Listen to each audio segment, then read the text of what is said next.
The adhan is supposed to be the first thing that you heard when you came out of your mother's womb.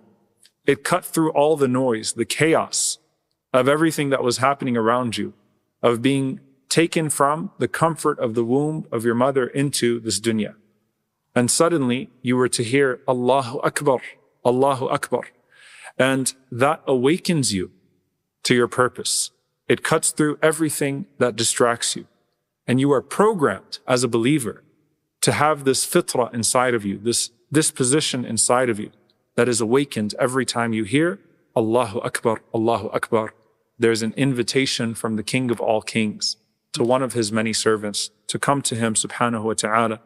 And when you get a call, if you think about it in your daily life, when you get a call from someone more important than the person that you're sitting with, or with a matter more important than the matter that's at hand, what do? You've got to take the call, no matter what. You look at your phone and you see a call from a certain somebody, or you see a message that represents an urgency or an emergency. Suddenly, it doesn't matter where you're sitting. You have to go and you have to take that call. And the Prophet ﷺ was described as what? Aisha radiallahu anha describes the Messenger of Allah ﷺ as a deeply present husband. He was someone who was so present in his home.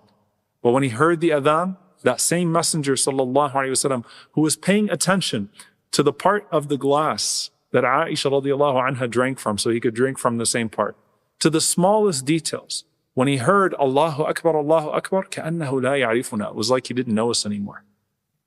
The programming, right? No. It immediately turns back to Allah subhanahu wa ta'ala. So think about how deeply disturbing the moment you come out of the womb is, and the chaos of everything around you. Allahu Akbar, awakens something inside of you. Likewise, no matter where you are at the moment, when you hear Allahu Akbar, that programming kicks in and it turns you back towards Allah subhanahu wa ta'ala to remove the heedlessness that clouds the heart.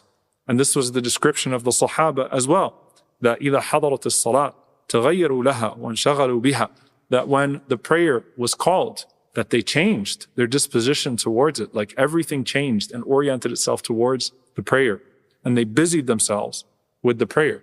I want you to think about the time that we live in, where Allah Azza wa Jal tells us that when the Quran is recited, that you should be silent towards it, right? That you should listen to the Quran. And now you see the Quran playing everywhere and no one's paying attention to its recitation, right?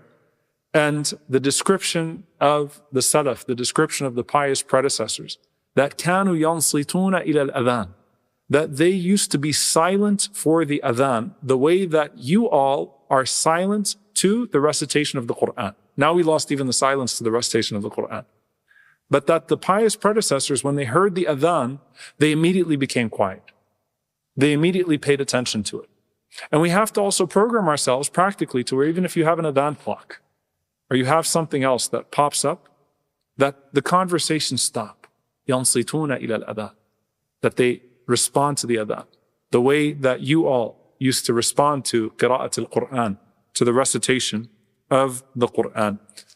And when you're alone, even by yourself, and you're going to pray by yourself, call the adhan, you call the iqamah.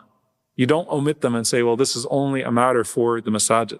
Abu Sa'id al-Khudri, radiallahu ta'ala anhu, is speaking to Abdullah ibn Abdurrahman, and he's a shepherd in the middle of nowhere. He said, I see you love sheep, and I see you love shepherding in the desert. He said, when you're among your sheep, or you're alone in the desert, then call the adhan and raise your voice with the call. For verily, the sound of the mu'adhin is not heard by any jinn or any human or anything in between, except that it will testify for him on the day of judgment. I heard this from the Messenger of Allah, sallallahu alayhi wasallam. Imagine everything around you coming forth and testifying for you on the day of judgment. A jinn that you did not know. We're always afraid of the idea of the presence of jinn. A jinn on the day of judgment saying, I heard this person's adhan, I heard this person's qira'ah of the Quran, and I must testify for this person. Because you are now not only responding to the call, you're raising the call. And then think about the image on the day of judgment, where the Prophet ﷺ mentioned mu'adhineen with their long necks. That's a day in which prominence with righteousness is only reserved for the few, for the rare. Imagine Bilal radiallahu ta'ala anhu with his long neck, and the mu'adhins behind Bilal radiallahu ta'ala anhu on the day of judgment. Prominence. as they were prominent in calling to Allah subhanahu wa ta'ala in this dunya. And the Messenger of Allah sallallahu alayhi wasallam taught us that if you can't be one of them, then at least repeat after them. When you hear them say Allahu Akbar, say Allahu Akbar, Allahu Akbar. When you hear them say Ashhadu an la ilaha illallah, Ashhadu an la ilaha illallah, say the same and continue to recite. And if you want to know how deeply present a person like Bilal radiallahu ta'ala anhu was in his adhan, this wasn't just because he had the voice for it, it's because he had the heart for it. It's because this was the man that was placed under a stone and said, Ahadun Ahad. So who more deserving? It was a reflection of real life to stand on the Kaaba and say, Allahu Akbar, Allahu Akbar. And if you want to know how present he was, that when the Prophet ﷺ passed away and he got to Ashhadu anna Muhammadan Rasulullah in Medina, and he wept radiallahu ta'ala anhu until he felt like he could no longer be there. And he asked permission to leave Medina because of the pain of not being with the Prophet ﷺ while he was alive. And that's how he was considering every word that he was pronouncing and the deep meaning of it. So it's not just a performance. In fact, it's anything but that. It is instead a call from the heart to the heart. And if you can't make the call, then be amongst those who respond to the call. And there's a theme here. There's takbir, there's shahada, there's Allahu Akbar, there's shahada, there is salah and falah, prayer and success. And then there's again Allahu Akbar and shahada. Remember the scheme as we go through, inshallah, the coherence of the prayer. I also want to mention here the adan of Abu Mahdura, that the Prophet ﷺ taught the adan in different ways. In the adan of Abu Mahdura radiallahu ta'ala anhu, he taught him to say Allahu Akbar, Allahu Akbar, Allahu Akbar, Allahu Akbar, Ashhadu an la ilaha illallah, Ashhadu an la ilaha illallah, Ashhadu anna Muhammadan Rasulullah, Ashhadu anna Muhammadan Rasulullah, Ashhadu an la ilaha illallah, Ashhadu an la ilaha illallah, Ashhadu anna Muhammadan Rasulullah, Ashhadu anna Muhammadan Rasulullah. And to raise his voice and to repeat the shahada twice. So this is known as Adhan of Abu Mahdura. So the point is you pay attention to the depth of these words and you respond to each one of them, responding the way that Allah subhanahu wa ta'ala has taught you to respond. The only exception is when you are told, Hayya ala Salah, Hayya ala falah. And you respond with what? What do you say? La hawla wa la quwwata illa billah. Why? Why don't you just say Hayya ala Salah, Hayya ala falah along with the mu'adhin? Because la hawla wa la quwwata illa billah means that no one can change a condition and no one has power or strength except for Allah subhanahu wa ta'ala. And so when a person hears the adhan, when a person responds, there is no effort that will be produced and no reward that will be given except by the permission of Allah subhanahu wa ta'ala. That will be by His grace. And so the ability to respond, the ability to be transformed, and the hope to be rewarded is all with Allah subhanahu wa ta'ala. No one will move to Allah or move away from Allah azza wa jal except by His permission subhanahu wa ta'ala. And so you know Allahu Akbar, Allahu Akbar. Ashhadu an la ilaha illallah, Ashhadu anna Muhammadan Rasulullah. Hayya ala salah, la hawla wa la quwwata illa billah. Hayya ala salah, la hawla wa la quwwata illa billah. Hayya ala al-falah, la hawla wa la quwwata illa billah. Hayya ala al-falah, la hawla wa la quwwata illa billah. Allahu Akbar, Allahu Akbar. La ilaha illallah. Now, subhanAllah, these words as well of al-falah, the scholars mention that laysa fi kalam al-Arab, that there is no word amongst the Arabs that is ajma'u lil khayr min lafzat al-falah, which means that is more comprehensive in speaking about good than the word falah. There are different words to describe success, but falah refers to comprehensive success. Falah al-dunya wa falah al-akhirah. Success in this world and success in the hereafter. Yeah. That they liken it to a person who is told that you will not give sadaqah except that Allah azza wa jalla will replenish you in this life and He'll reward you for it in the next. That if you think that by leaving something for salah, that you're going to be harmed in this dunya by the one who provides all success in this dunya and the akhirah, then you have a deep misperception of the creator and the sustainer in the first place. So there's success by leaving behind for the sake of Allah and success in approaching for the sake of Allah. There's success in this dunya and success in the akhirah. قَدْ أَفْلَحَ الْمُؤْمِنُونَ الَّذِينَ هُمْ فِي صَلَاتِهِمْ خَاشِعُونَ. And Allah subhanahu wa ta'ala mentions that the believers are successful. أَفْلَحَ, those who have khushu' in their prayer, it is guaranteed success, right? And guaranteed happiness and guaranteed provision. Absolutely no deprivation.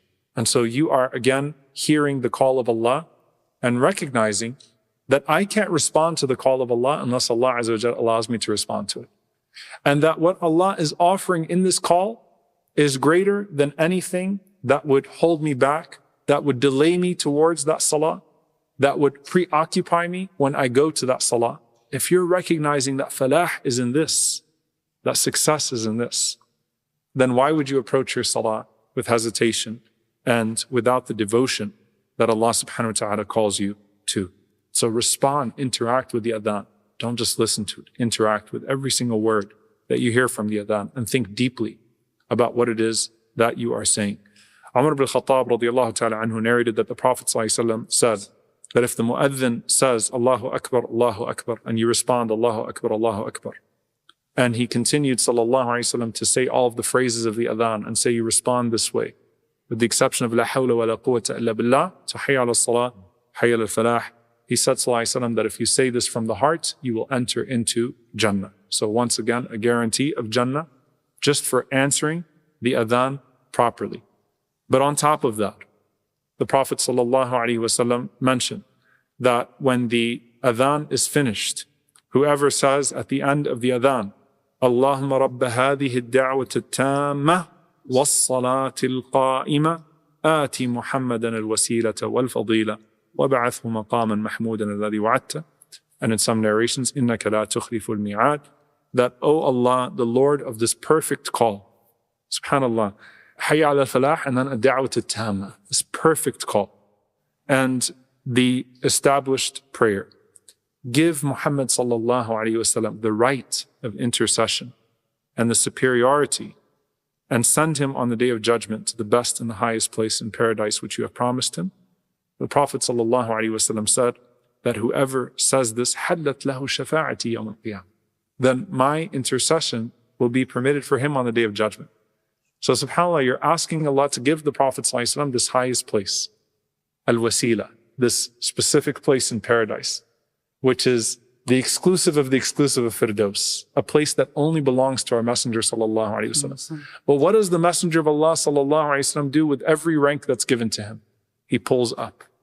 And so the one who made dua for him to get that place is guaranteed that the Prophet ﷺ will also pull him up and will intercede for him.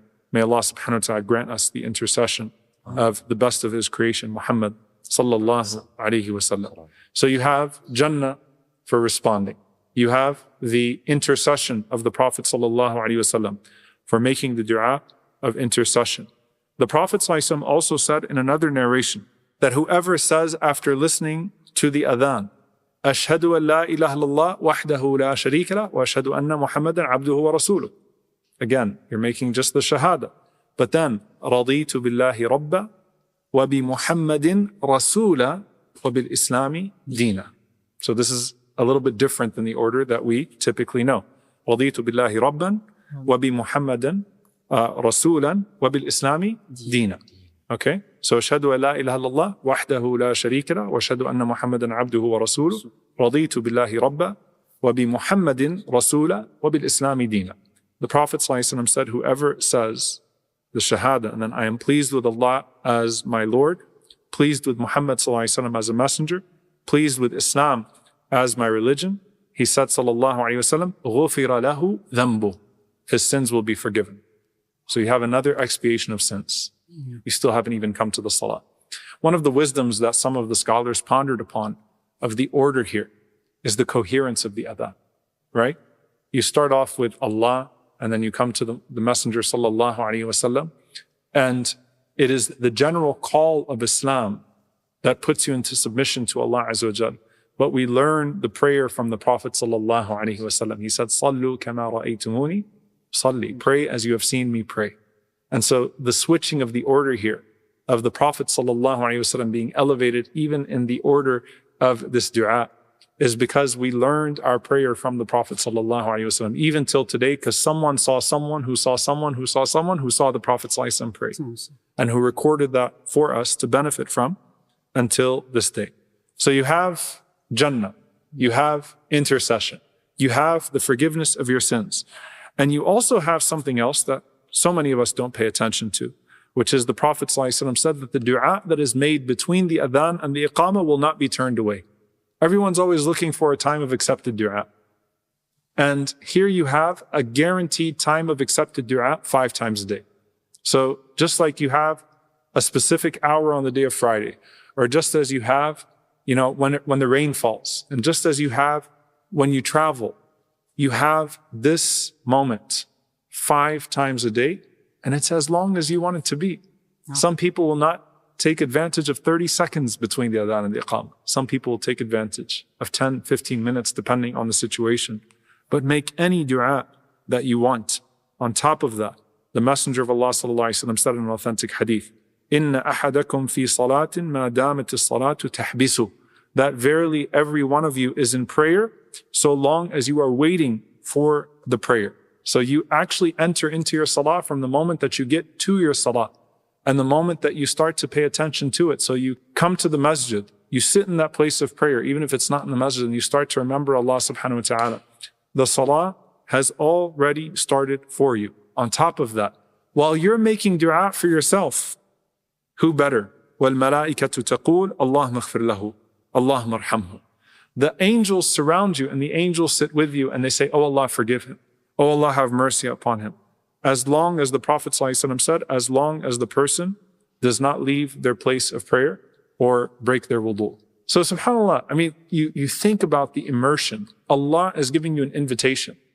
When you go to meet the king, when you go to this important event, if any of you have ever been to you have these situations, you have the waiting room, and you meet the ministers, and you meet people before that, and you are immersed in this entire process, this entire procedure.